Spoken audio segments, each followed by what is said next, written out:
Jack. Allow your body to release the tension.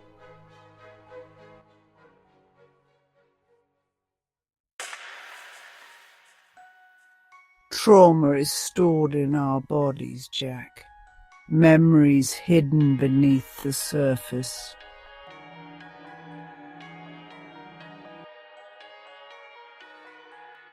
Lemons.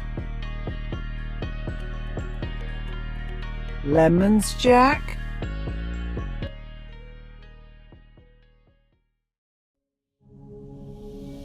I'm Jack, and I don't know what's real anymore. The nightmares, they won't stop, always the same. Dark forests, abandoned school buildings, and lemons. Grotesque, pulsating lemons. I wake up in cold sweats, the taste of citrus burning my throat. It's like acid searing my insides. Every sense is on high alert. I can't escape the terror, even in my own body.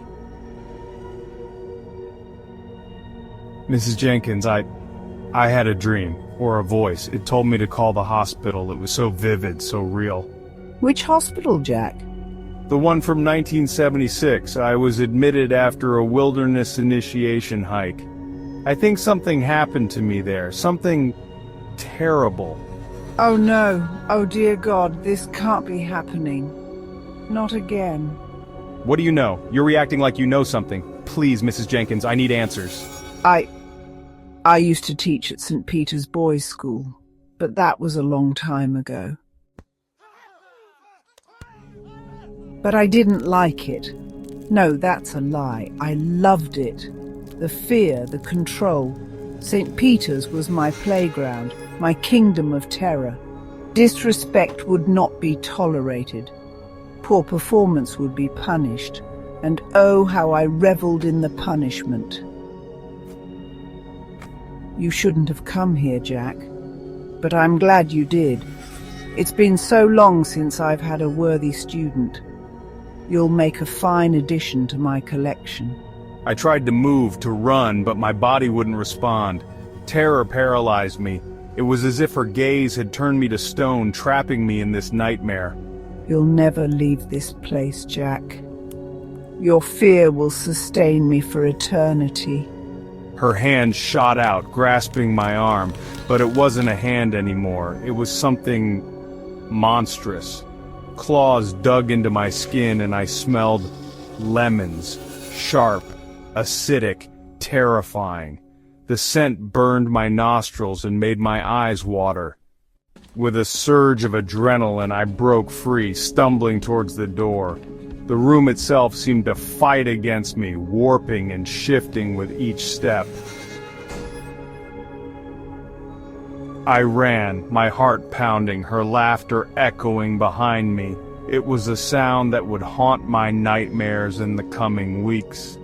As I fled into the night, I realized the secret of lemons was just beginning to unfold, and I was trapped in a nightmare that tasted of citrus and fear.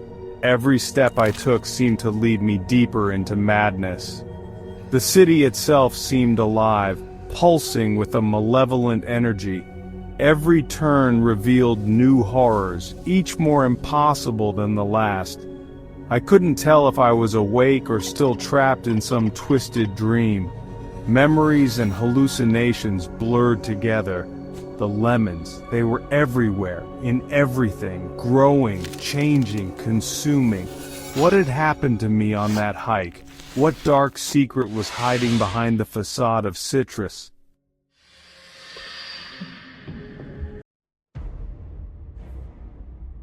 Hello, I'm calling about my medical records from 1976. Can you please check if you have any records of my admission? Let me check. I'm afraid we don't have any records of your admission in 1976. Jack, we found your records after all. What does the discharge summary say? Bruises and marks consistent with physical abuse.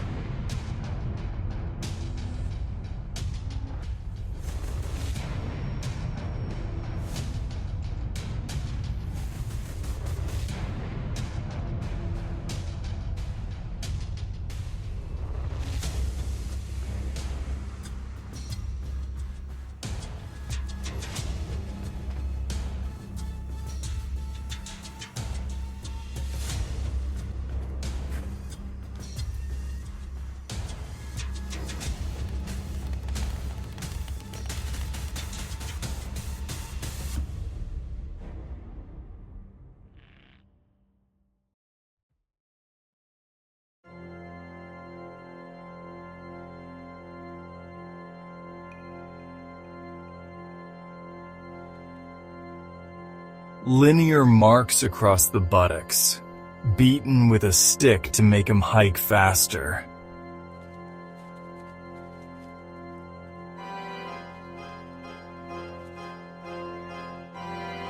You fuckers!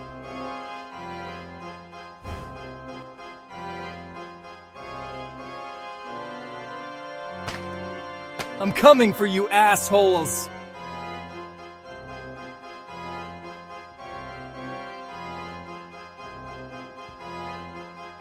Oh my god, what did they do to me?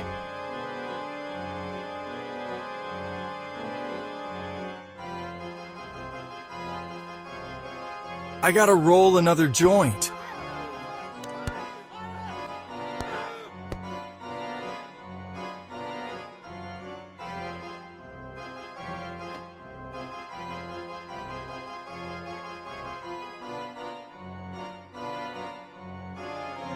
Get up, number 1016.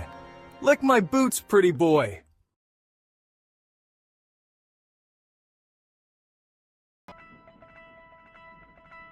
Why me? What did they do to me? I'll get those fuckers.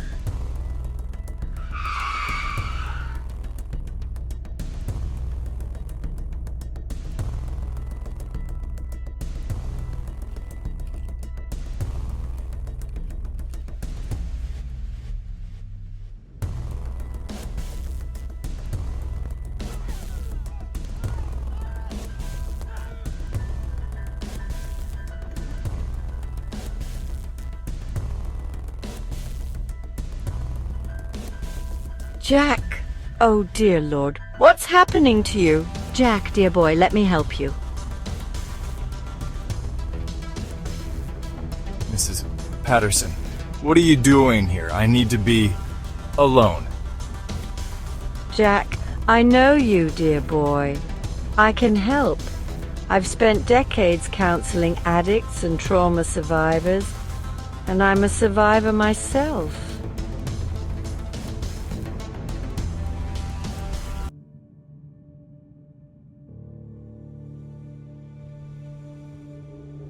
Jack, are you okay? You're scaring me.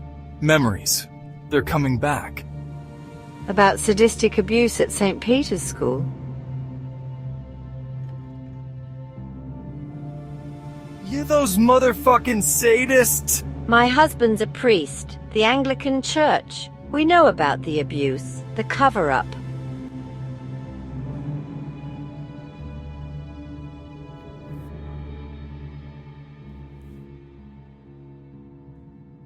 Here's a business card for a lawyer. She's fierce. But first, let's get you stable. Email counseling, okay?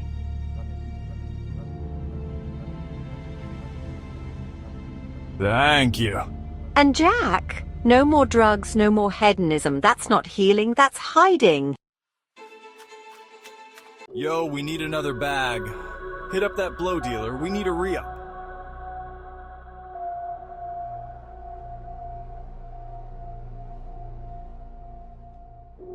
Is there anything I can do for you, Jack? Anything at all?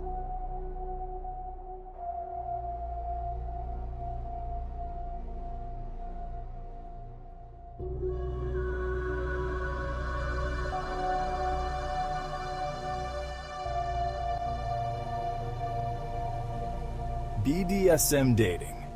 Questionable cupids. Plenty of ladies.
torture, abuse, sadism.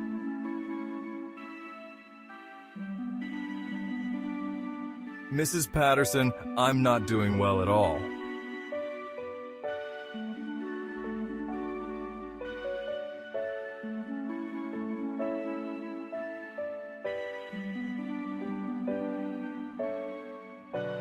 We fight for you. Justice for the silenced. 1-800-BULLIED. We fight for the little guys. Been bullied? Call us.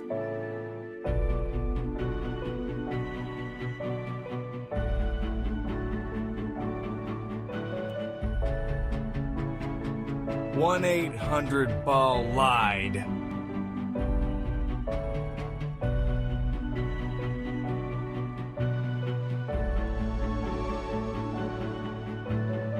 I'm gonna get those fuckers!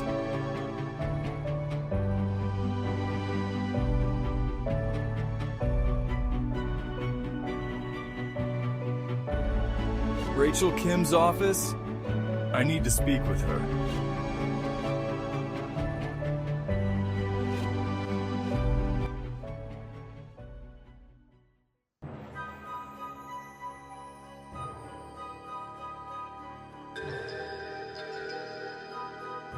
Ted Braggerfield, founder of St. Peter's Boys' School of Alberta. His publication, The Braggerfield Report, once disparaged one of my cases. A residential school class action against the churches and government. They questioned my integrity, implied I was exploiting victims for personal gain.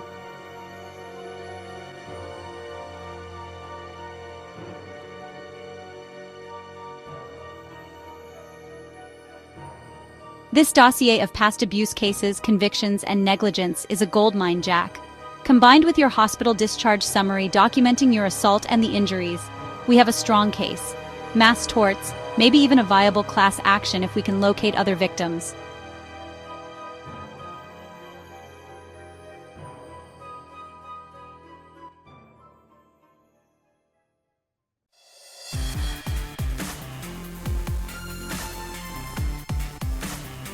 We'll need to move strategically. First, we'll file a statement of claim outlining the abuse and negligence. Then, we'll push for discovery, forcing the school and its allies to produce documents and testimony. But be warned, Jack. Ted Braggerfield's followers, the Company of the Crucifixion, and the school's powerful donors will stop at nothing to discredit us. We'll face backlash, media smears, intimidation tactics, surveillance. I'm ready for that. I've been preparing for this moment my whole life. I think you might be the only client I've ever had who's more ready for battle than I am.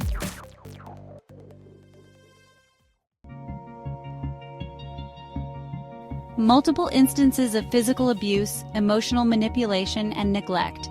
And the headmaster Needlands, he was the ringleader, protected by Ted Braggerfield's influence and money. Ted Braggerfield's allies are powerful and numerous, Jack. Politicians, the bishops of the church, intelligence operatives, business leaders, they'll stop at nothing to protect their interests and reputations. We have evidence. We'll expose them.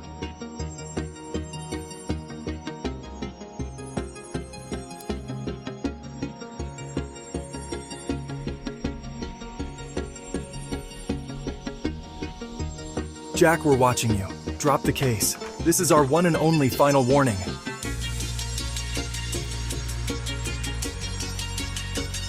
Fuck off, you creepy fuckers. Ah, fuck!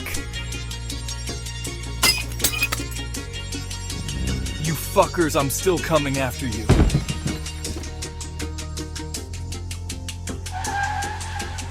Oh my god, what have I gotten myself into?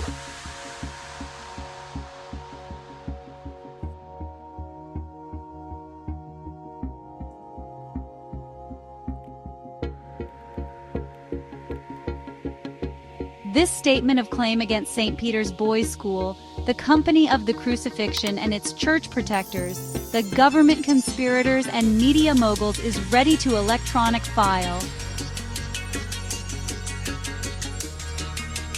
Who's calling me so late? Hi, Kim. Sorry to call so late. I know you're always busy, but listen up. Jean, what's this about? It's late.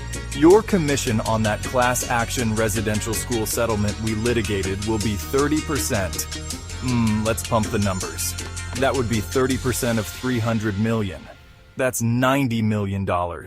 You wouldn't want your little case against St. Peter's School and Ted Braggerfield to jeopardize our pending settlement, would you? Jean, I don't appreciate the implication. Doesn't your daughter want to get to college and follow in your footsteps? You've worked hard to give her opportunities.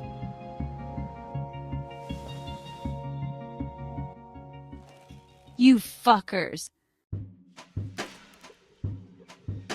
We'll create a school, Frank, a crucible for leaders take coddled boys, strip them of weakness, and forge them into titans. In the wild, Ted, like the Voyagers of Old D.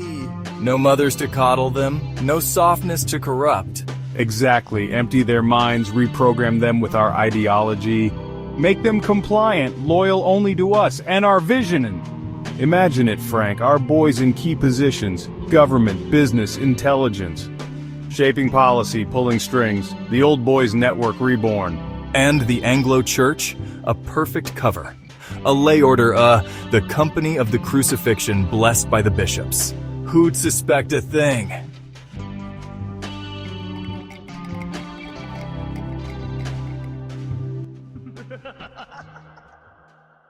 The year is 1958. Join our mission. Our cause is to shape young minds.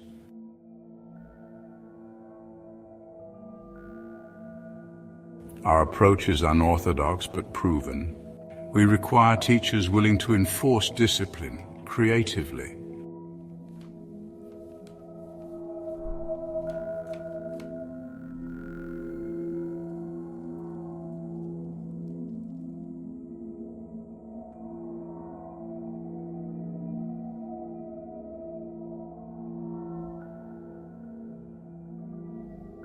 If you're passionate about molding future leaders, apply now. Discretion assured.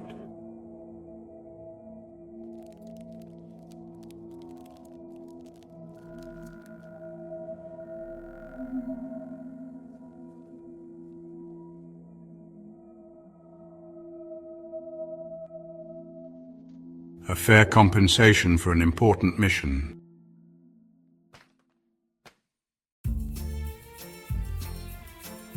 Nurture your son's potential at St. Peter's Boys' School. Our unique program fosters leadership, discipline, and self-sufficiency.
Your boy will develop character. Character.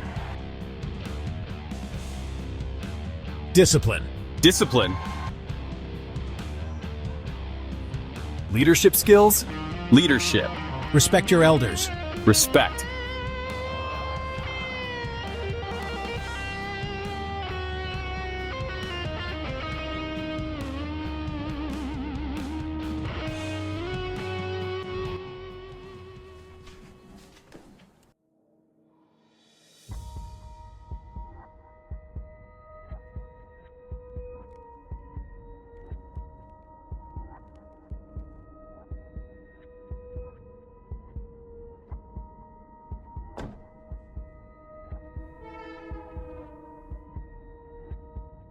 Have a good year, son. Enjoy the wilderness adventures.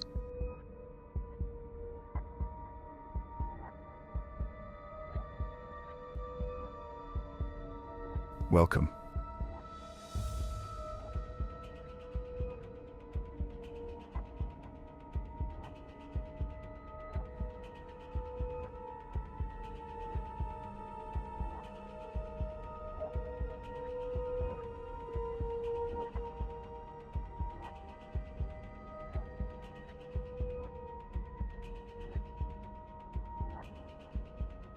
Welcome.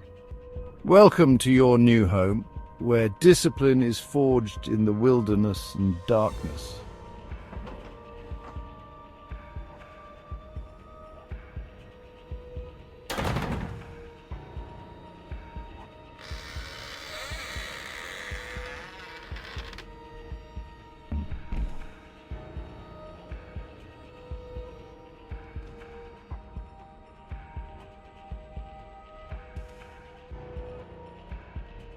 Welcome.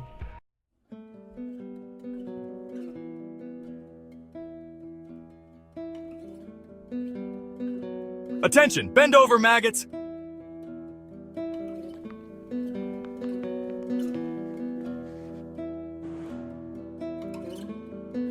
Ow, no!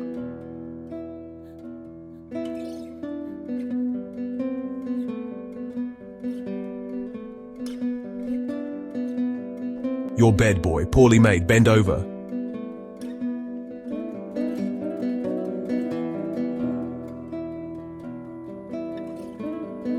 Lights out! Silence!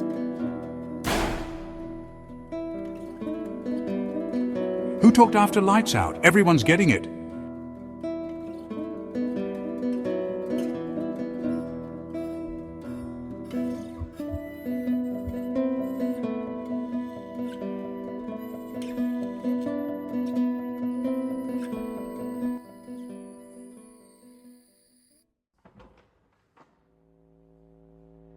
I'm Jack. At least I was Jack back before I got to St. Peter's Boys' School. Then I simply became known as number 1016 by our keepers.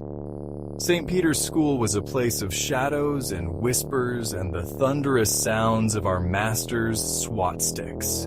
Please, I want to go home. But home was a distant memory, lost in the echoes of creaking beds and muffled sobs.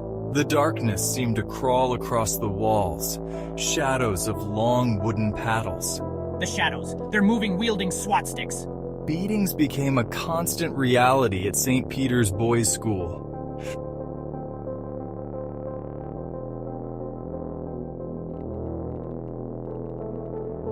This one, Jack. Soft, weak, pretty boy. Perfect candidate for our special attention. Yes, he'll make an excellent example, ha ha ha ha. Tomorrow's initiation hike will be enlightening indeed.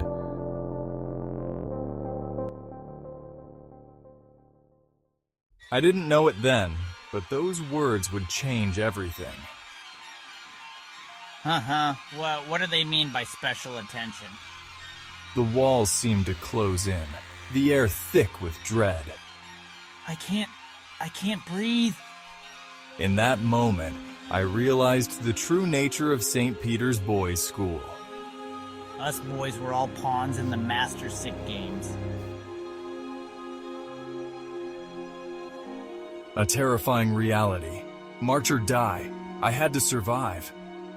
I have to be strong. I have to outsmart them. And so began my journey into the new boys' hike of 1976. A journey that would test my very soul. The true horror was yet to come to pass up on Howes Pass, Alberta.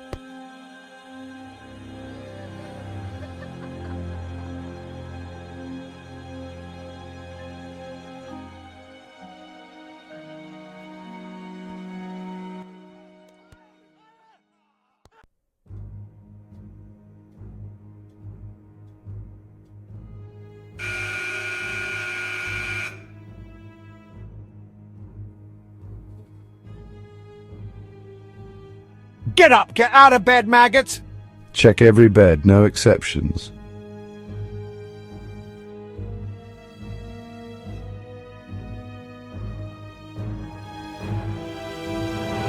All boys to the shower room.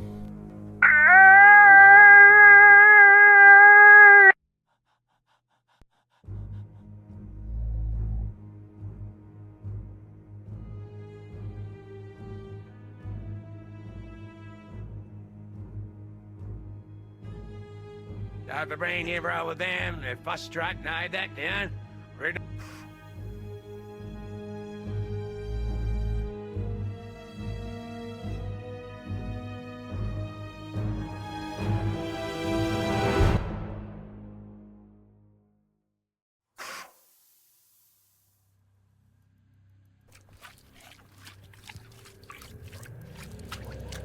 Ten 16, you've been selected for bathroom duty. Hold back here with me.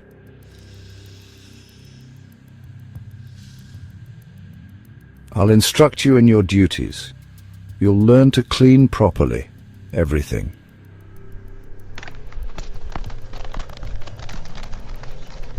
Including yourself.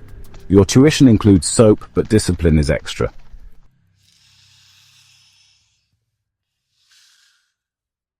Stay close, 10-16. I'll show you what spotless means in this school.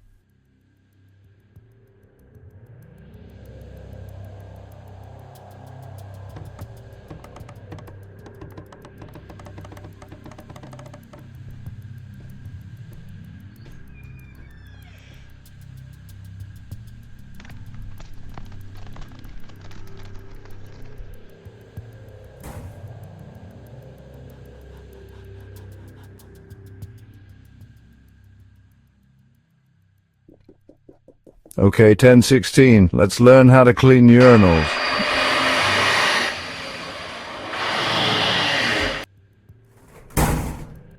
This way, 10-16. Come with me.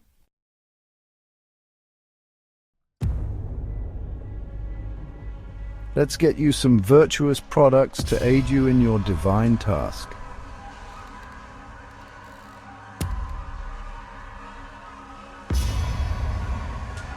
Filthy drains, filthy soul. Scrub away the darkness. Grimy urinal leads to grimy character. Bleach away the stains. Dirty toilet seats lead to dirty habits. Cream away the filth. A clean sink is a clear conscience. Vim away the guilt. Save souls with fresh lemon scent. Inhale the purity. Behold the instruments of purification. A dirty toilet leads to a dirty mind. This spray cleanses both. Yes, Master Jenkins. Brighten whites and minds, eradicate impurities, bleach away the darkness within. Yes, Master Jenkins. I'll try to remember. 10-16. Purity is not just a state of mind, but a state of cleanliness. Do you understand? Yeah. Then prove it. Clean this bathroom, clean this school, clean your soul. Our initiation hike awaits later. Get these jobs done and be ready. I'll try. I expect perfection, 10-16. Anything less is unacceptable.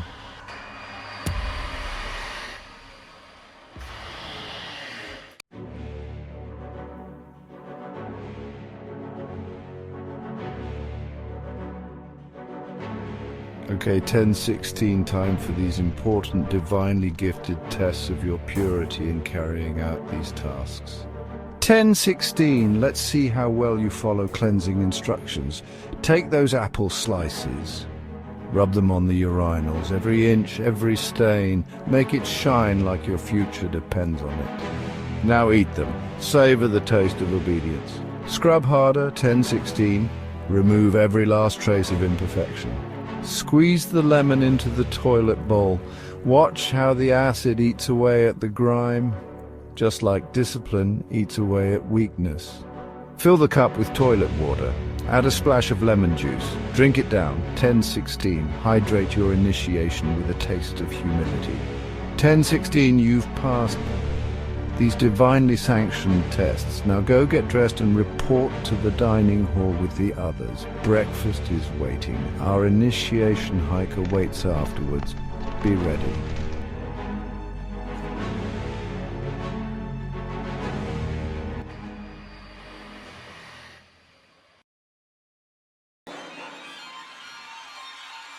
In the heart of St. Peter's Boys' School, The cafeteria buzzes with an oppressive tension.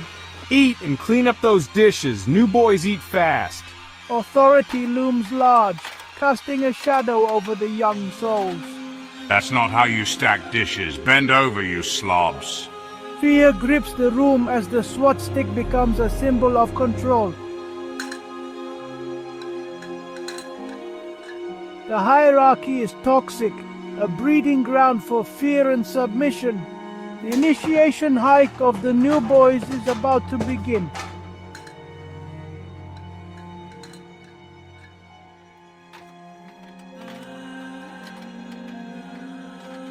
New boys, stack those dishes proper and go get your haircuts. Now!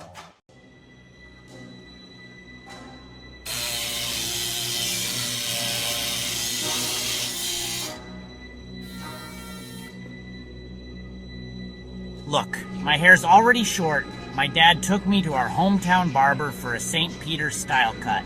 That's not a St. Peter's regulation cut. Bend over, you'll get 3 swats from the #1 official stick.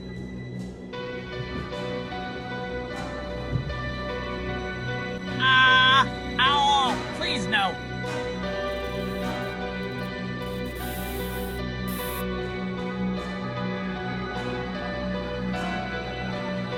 Hey, femboy pussy! Yeah, be a man. Get rid of that pretty hair. You look like a girl, Jack. Maybe you should wear a dress.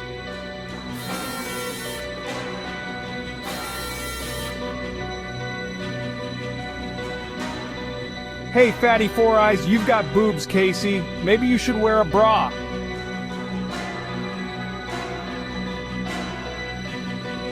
Casey, the fatty, perfect target for our initiation hike. And impediment mouth curl. Haha. And the others? Jack, the pretty boy, the cocky boy Carter punished for his arrogance, and Cripple Mouth Curl. Say your name, Curl. Say it. Curl. Say your name, Gimp. Cripple Mouth. Say your name, you useless idiot.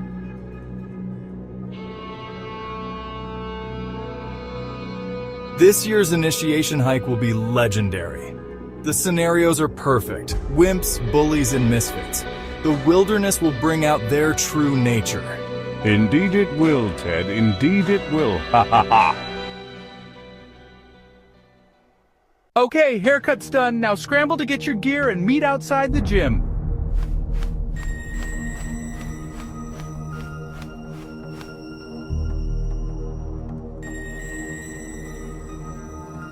Ah, I noticed something off.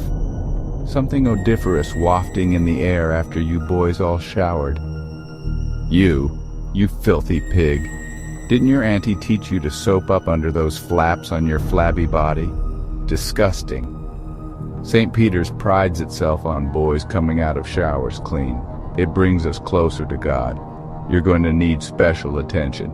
Head to Headmaster Needlands' office for follow-up. Now get out of here.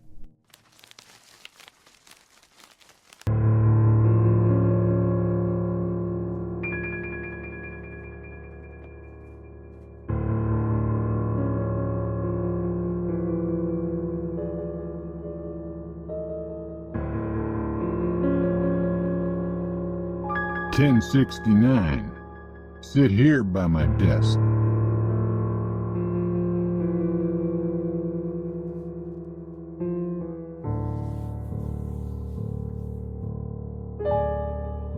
"Look at this, 1069. I was in the inaugural class of 58. You see, we're alike. Broken homes, family struggles. But I turned my life around through discipline. I lost weight, gained respect, and learned discipline. I became a police officer, teaching boys like you discipline through loco parentis, in lieu of a father. Your aunt loved you enough to send you here, but she didn't teach you well. You're soft, and you stink. And I'll be supervising your showers personally. Meet Freddie.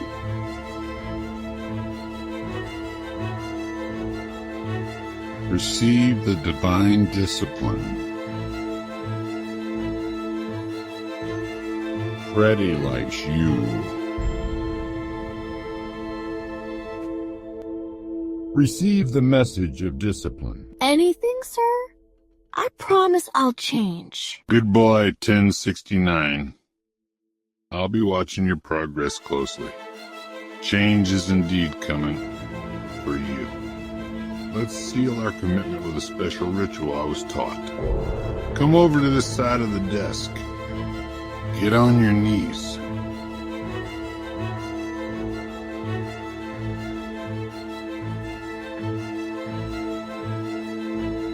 Okay, we're done.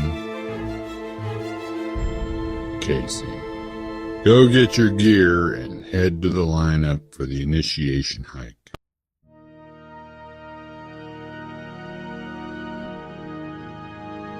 Look around, boys.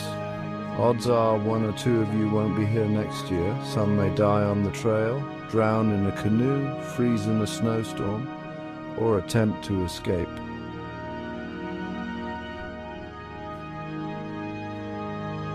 But don't worry, runaways are always caught and returned to us. Out on the trail, you'll discover your true capabilities. Boys, today marks a journey not just of physical challenge, but spiritual growth. Father Michael smiles warmly as the boys file out.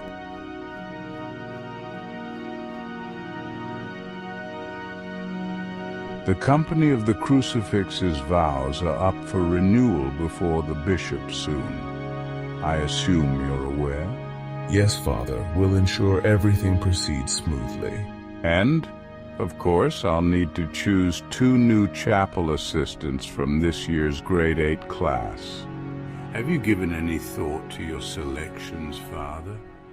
Preliminary suggestions, yes. But I'll make my final choices once they return from the hike.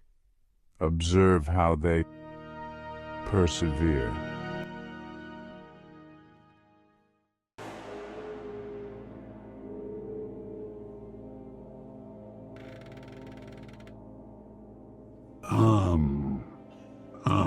Jack. Number 1016. And this the story of the day that changed everything. It was 1976. I was 12 years old, standing in the courtyard of St. Peter's Outdoor Boys School.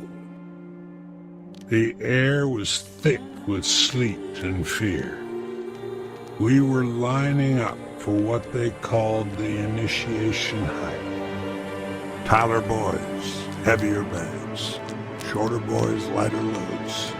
You'll carry your group's weight. I clutched my duffel bag, my fingers tracing the stitched numbers. 1016. The bus arrived, its headlights piercing the gloom like accusing eyes. Get on the bus now, move. We scrambled aboard, a tangle of limbs and fear. As I found my seat, I caught sight of Master Jenkins's face in the window. And that's when I knew this wasn't just an initiation hike. It'll be one good swat with the official #1 stick for all laggers. Hurry up. Move now.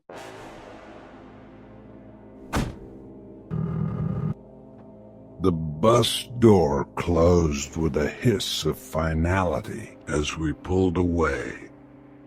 I watched the school disappear into the mist. The grinding gears and billowing exhaust were the last sounds of civilization we'd hear for a long time. That day, on that bus, we left behind more than just our school. We left behind our innocence. I looked at my friends, Casey and Curl. Their faces mirrored my own terror. The bus lurched forward, each turn taking us deeper into the unknown. I closed my eyes, praying for this to be a nightmare. But when I opened them, the nightmare had only begun.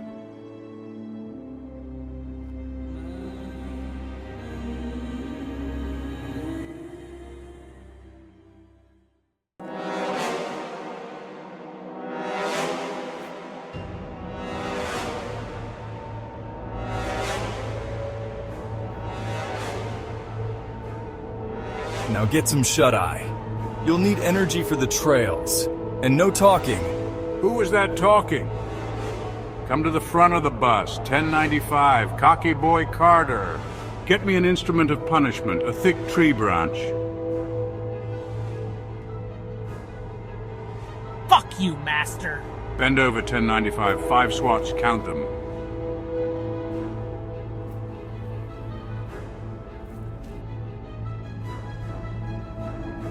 Oh man, 1095's getting killed out there. This is insane. What if he picks me next?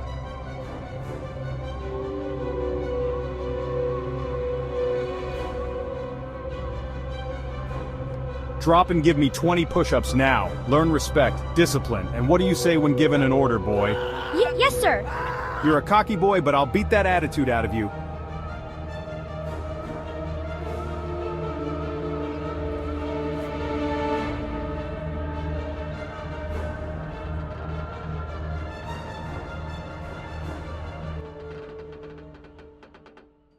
Bus struggles up the winding logging road, blue smoke billowing into the gray skies. The bus engine clatters loudly, blue smoke piling out of the exhaust. Steam rises as the coolant overheats. The engine seizes with a final sputter. Last time I drive this old bus up this logging road, piece of shite. Fuck. Fuck off! Okay, everybody out of the bus. Get those duffel bags. We start hiking here now. Great, just what we needed. Off schedule from the start. Don't worry, we'll make them hike faster. We can all make them. Hurry. The boys scramble to exit their duffel bags slung over their backs. Fear and anxiety are etched on their young faces. Carter's eyes widen, gripping his duffel bag straps tightly. Memories of previous punishment racing through his mind. Pearl takes a step back, his eyes fixed on Master Smith's SWAT stick, trembling with fear. This isn't good. This isn't good. Casey glances around nervously, his soft features pale. Jack stands tall, attempting bravery, but his green eyes cloud with concern. The boys exchange terrified glances, sensing impending punishment and doom. Move out, boys. Single file. Keep up or suffer the consequences. The boys hesitantly start moving, forming a single file line. Their eyes cast downward in fear. Looming upon them, the eerie forest atmosphere envelops their aura. Snow-covered trees loom above like skeletal fingers. The only sounds are crunching snow, heavy breathing, and distant wind whispers. An ominous melody accompanying their desperate march.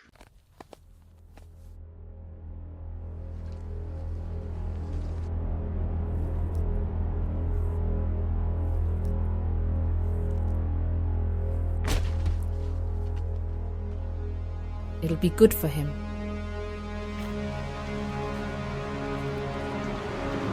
Get up, 1016. Get up, pretty boy. Move, 1016. You're holding us back. Welcome to St. Peter's, boys. You'll learn discipline here.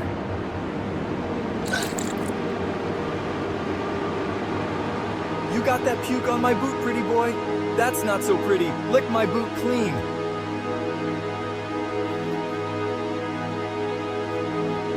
Get up, pretty boy. Lick my boots clean. You're slowing us down. Get up, you wimp. Not good enough. Do it again. Make sure they shine. Enough. 1016, get up. We need to move out.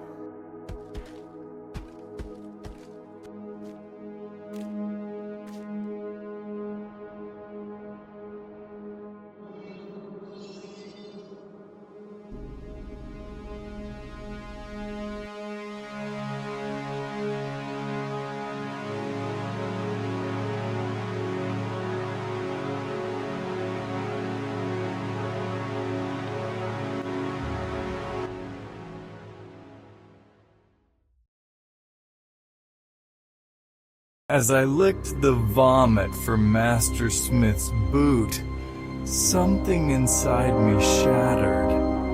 My soul splintered from my body, fleeing the agony of humiliation. I escaped into the universe, merging with the stars, seeking refuge from man's cruelty. In that moment, I left behind the fragile vessel that was my body, abandoning it to suffer the indignities of their brutality. My essence dissolved into the cosmos, free from the shackles of pain and shame. I became one with the infinite, transcending the horrors inflicted upon me.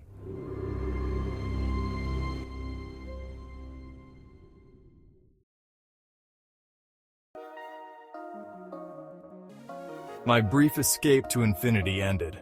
Back on the snowy trails of Howes Pass, Alberta, 1976. Blistered feet, battered soul, yet I kept pace.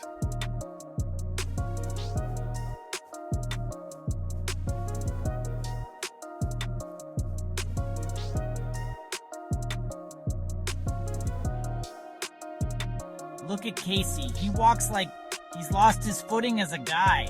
Yes, Casey's walk is more like a swaggerless stride.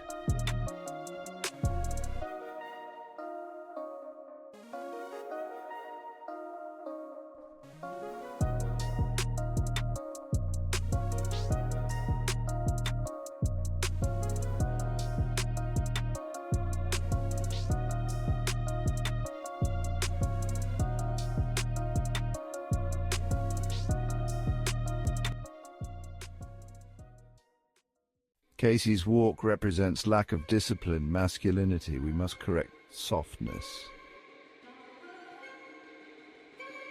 My sweet boy, you deserve treats. Auntie spoiled him rotten. Cream puffs, cuddles. No wonder he's soft as butter. Auntie spoiled him rotten. No wonder he's soft as butter. Cream puff, butterball, softy.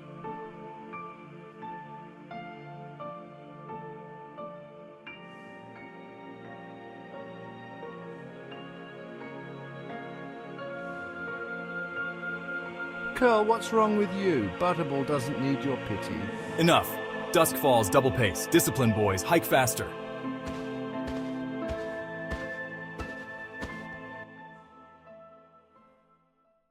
Curl, otherwise known as number 0987. I still remember the day Master Smith's words cut deeper than any knife on that initiation hike of 76. His cruelty ignited a fire on that cold, wet trail of St. Peter's initiation hike in Howes Pass, Alberta. Curl, what the hell are you doing? Cream pudding chest Casey? Doesn't need your help. In fact, you need our help. Next lesson, speech therapy for Curl. Say your name, Curl. Say your name.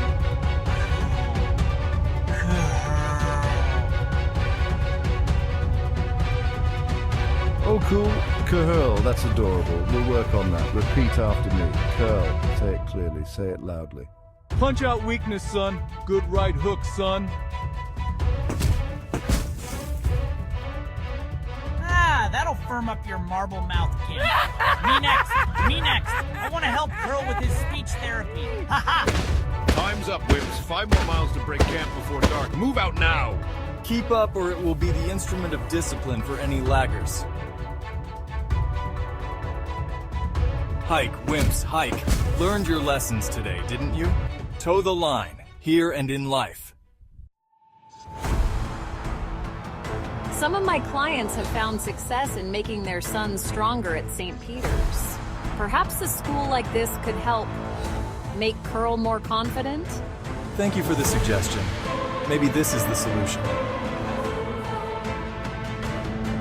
No, St. Peter's didn't cure my speech impediment. For years after, I felt utterly defeated. But I persevered. I earned a college education. a PhD in youth speech pathology. I don't thank St. Peter's for getting me here. It's in spite of them. The boys stumble into camp exhausted and battered. The smell of sweat and blood and the taste of tears. After a grueling last 5 miles, the new boys of St. Peter's reach camp in House Pass, Alberta.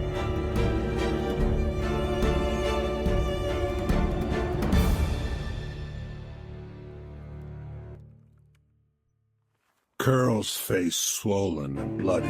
Move faster. Dusk's coming. We've got to make camp. Now. You're not here to rest. Gather wood now, or no rations.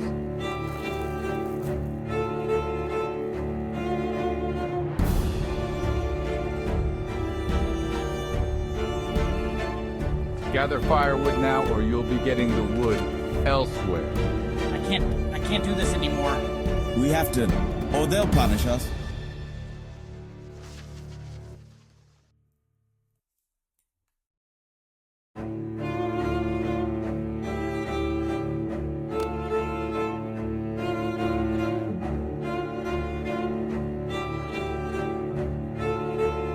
Their bodies could take no more.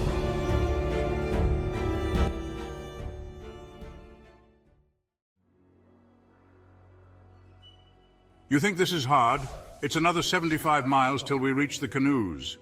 This is just the beginning. Character. Honor.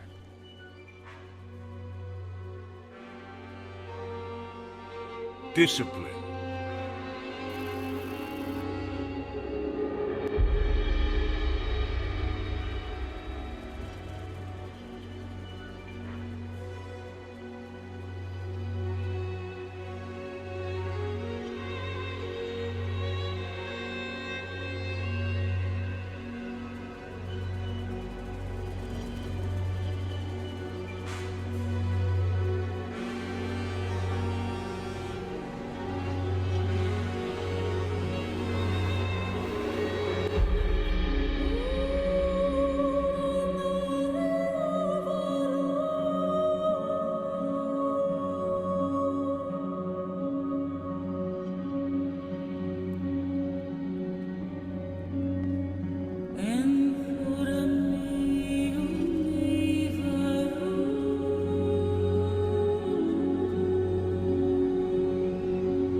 As sparks from the bonfire danced upwards, merging with starlight, a sense of bliss enveloped Jack. The snow-capped mountains, once towering prison walls, faded into darkness.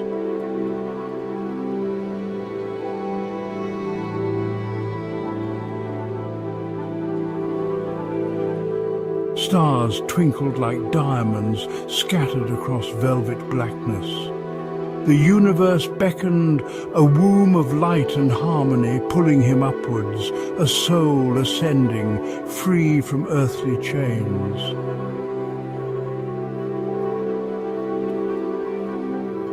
In this celestial sea he floated, buoyed by music of the spheres. A gentle hum, vibrations of pure joy resonated deep within. Time dissolved and space unfolded like a tapestry of wonder.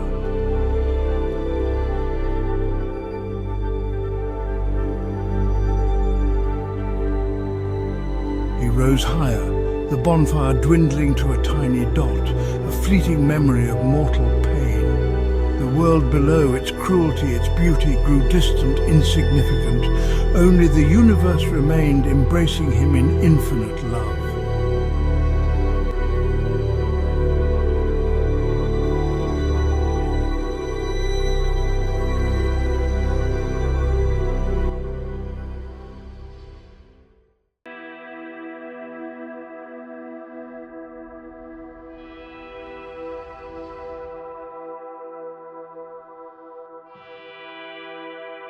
Jack, can you hear me?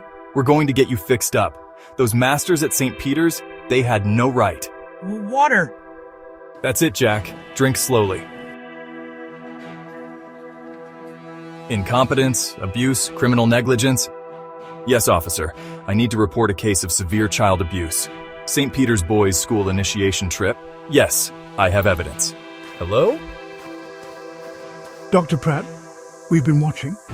Your concern for this boy is admirable, but misplaced. You see, Dr. Pratt, some institutions are beyond scrutiny. St. Peter's is one of them. I suggest you drop this matter for your own career advancement. Who is this? How did you get this number? Let's just say we have our ways. You have 24 hours to reconsider your actions, Dr. Pratt. After that, consequences will follow. I understand.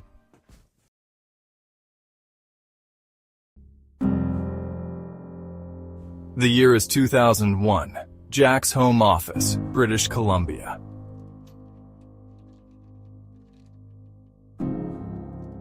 Jack reads and rereads his hospital discharge summary.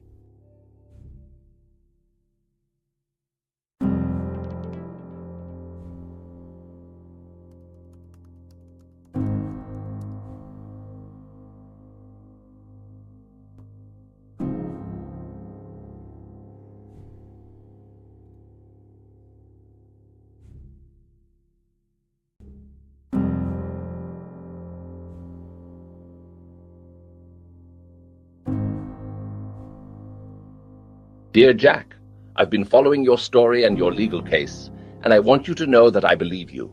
My father, Frank Winston, founder of St. Peter's Boys' School, sent me to that same school when I was 8.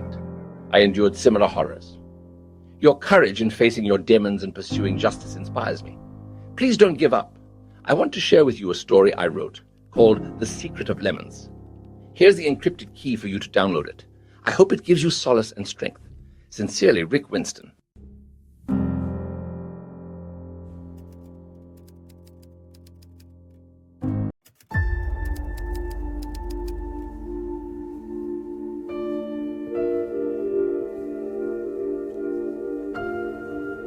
We used to buy lemons in Libau. In Clandeboye, we bought candy. But in Libau, we always bought lemons. Both towns, villages really, were about 9 miles away from our school. And on winter Wednesday afternoons, we were often found snowshoeing our way in the direction of one or the other. Not that we wanted to do this, necessarily.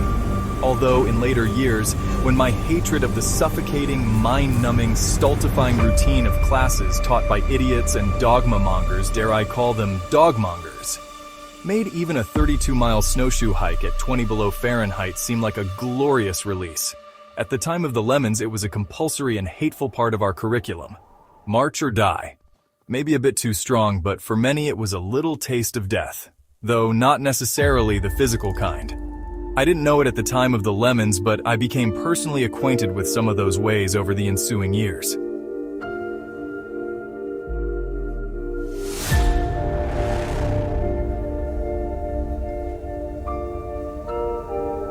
Our keepers had a recipe for us, liberal beatings, done with a SWAT stick, in the time-honored British tradition. The victim bent over, buttocks out, thrust for a convenient target. Even then, some of our keepers in their rage or incompetence would miss and hit our thighs, or worse yet, bounce along the vertebrae and land with a resounding clunk on the back of the head.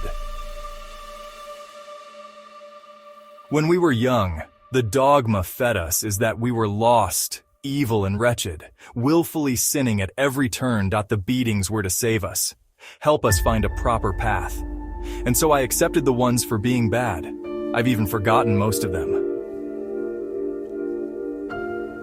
But the beatings I received for doing nothing wrong, roused out of sleep for the ones I was given for general principles, I remember every stroke.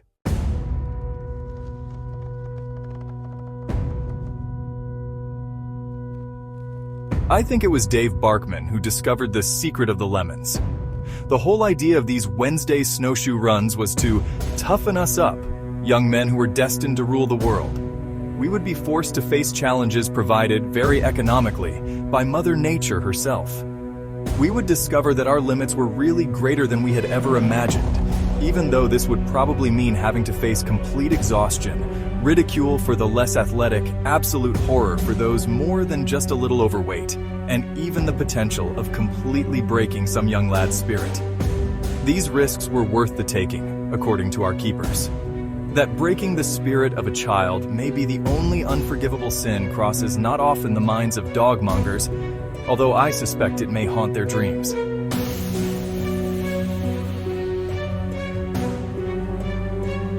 What also fails to cross their minds is that the lesson of being capable of more than our fears is joyful learned once, affirming on second and even third occasions, but rapidly falls prey to the law of diminishing returns, and instead produces the cynicism of the long-term prisoner, or the resignation of the utterly defeated. At the time of the lemons, it was drummed into us as absolutely necessary for our present and later survival. You see, we hadn't lived through the Depression or the Second World War, and this great failing of our obviously premeditated, at least to our keepers, birth times simply screamed out to be remedied.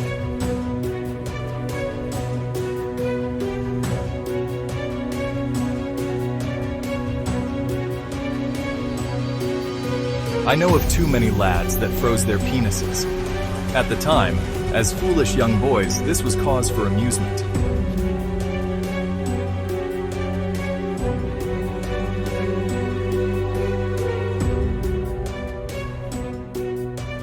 The first piss through a frozen penis is a sensation to be avoided, as is the second and third subsequent pisses.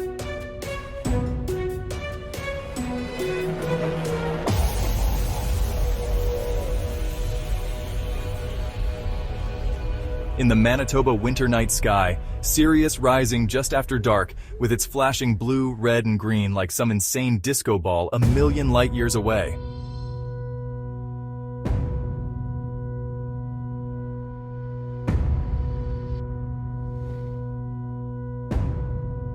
Orion, in the inky blue-black, stars like so many diamonds, hard, cold, and unreachable.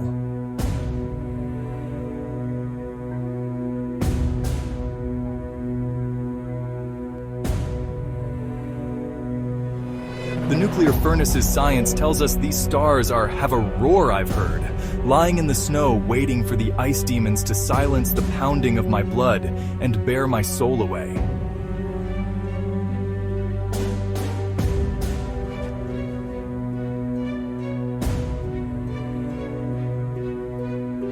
And then the roaring in my ears, and the tiny, tinny voice that called me back, not now, not now. And then the bitter, searing tears, bitter like a lemon.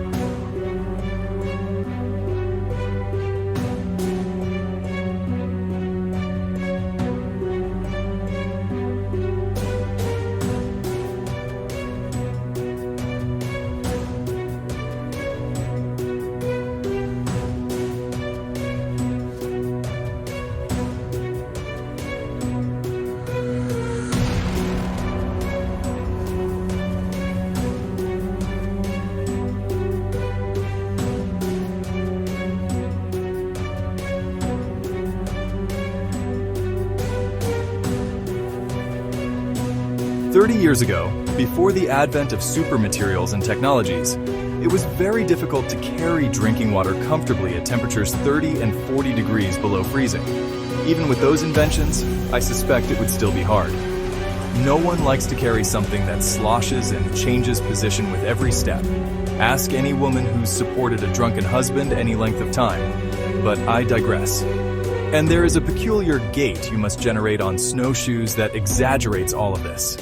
In order not to bark your ankle at each step with the snowshoe on the other foot, you must develop a slightly bow-legged stance. In order to make sure each snowshoe passes the other as you walk, you must lengthen your stride from that of regular walking. It doesn't take long before a snowshoeing neophyte becomes aware of muscles in his upper thighs that he had been blissfully unaware of to that point. Snowshoeing at the speed we did, which was as fast as possible to get the run over with, generates considerable energy and the concomitant dehydration. The winters in Manitoba are very dry. Once the big lakes freeze in late fall, there are no sources of atmospheric moisture closer than the Pacific Ocean, and the rise over the Rockies takes care of most of that. A 10-mile walk in such conditions can leave one thirsty indeed. Thirsty enough to eat a lemon, especially if you're 13 years old. It seems that after that age, alternatives are found.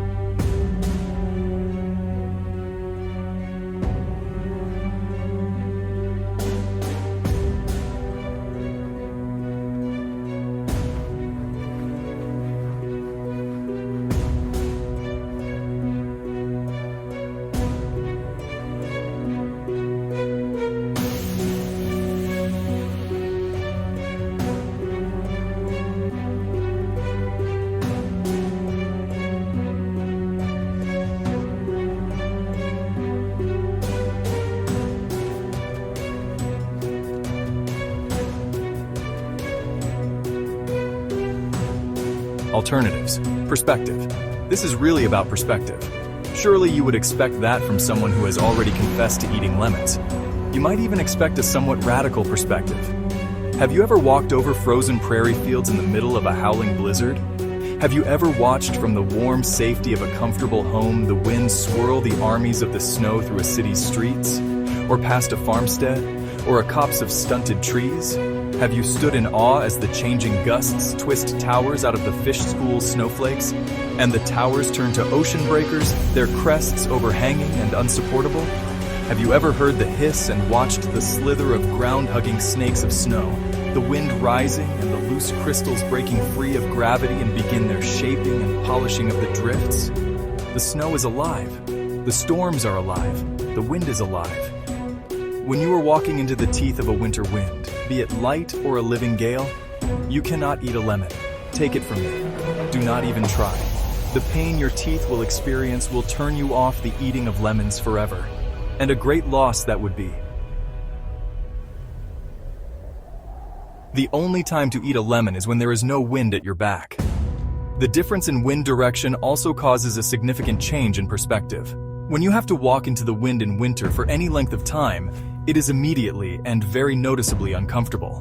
What Dave Barkman discovered about eating lemons on a snowshoe run was that you had to freeze them just a little bit first.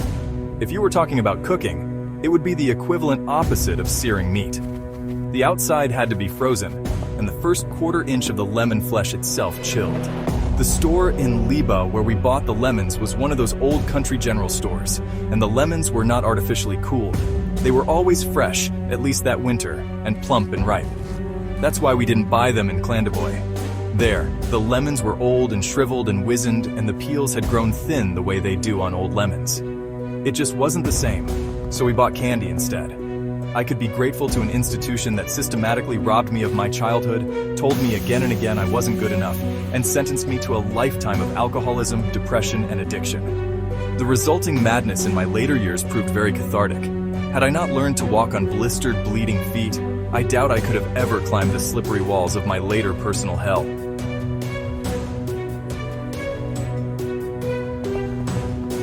Within all evil lies the seed of its own transcendence. I could say that I'm grateful, but I'm not. I grow content with my past. I am at peace with my present. It has been many years now since those Wednesday afternoons and evenings spent on the frozen expanse of Manitoba Prairie. I am 3 times and 3 years more older than I was when we ate lemons on the way back from Libau. The school is closed now. The dogmongers have died or gone on their way, seeking different ways to poison minds and lives, or living out their days gnawing on the old ways, and in perpetual fear that one day, they too may be charged with their crimes of abuse. The place where the school was is now a healing center, where the victims of drug and alcohol addiction go to rediscover their souls. I laugh at the irony. The school that was there with its brutish, bestial ways sent many of its alumni down the paths of alcoholism and drug addiction, and many more to despair and the psychiatrist's couch. A healing center now.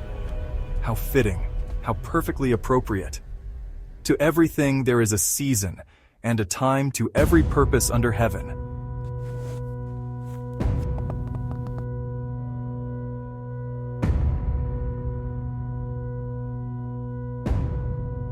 I am parked on the gravel road beside the railway track that leads to Libau. It is winter, and the wind is beginning to blow the snow in curves along the ground. Above the snow, the stars shine, as hard and as bright as ever they did 30 years ago. I roll down the window and the familiar cold rushes in to greet me, the snow pellets kissing my cheeks in recognition. My eyes sting and fill with tears. It is the wind, that icy wind, not the memories. I hear the wooden clack of snowshoes on the railway ties, the measured squeak and groan of lampwick and babiche, the rustle of nylon sleeves swinging across nylon parkas. I hear young voices. It's time to eat our lemons, they say. Lemon skins are frozen. The outer third of the lemon is chilled. The center core still as warm as the store it came from, 7 miles north up the track. We turn our lemons so the sun-kissed green ink is away from our mouths. Experience has shown us the ink is most unpleasant. We bite deeply, as big a bite as each can take. Through the frozen peel, that now my memory can only compare to the texture of calamari, of squid tentacles, only icy cold. Through the chilled section of the lemon, juice bursting around the peel, running down our beardless chins, pouring into our throats, noses overwhelmed with the smell, fresh and pungent of lemons. Finish the bite. Get your teeth through to the warm center of the lemon before they start to ache. There is nothing else now. Nothing else exists except lemons. If lemons sing, we hear their song. If lemon is a color, that is all there is before our eyes. In this instant, in this bite, there is only lemon. The voices move off, fading in laughter. We must be nuts. We all just ate a lemon, a whole bloody lemon, peel and all. The sound of snowshoes and the past goes swirling down the road. 30 years, so many circles of life, and now I claim it back.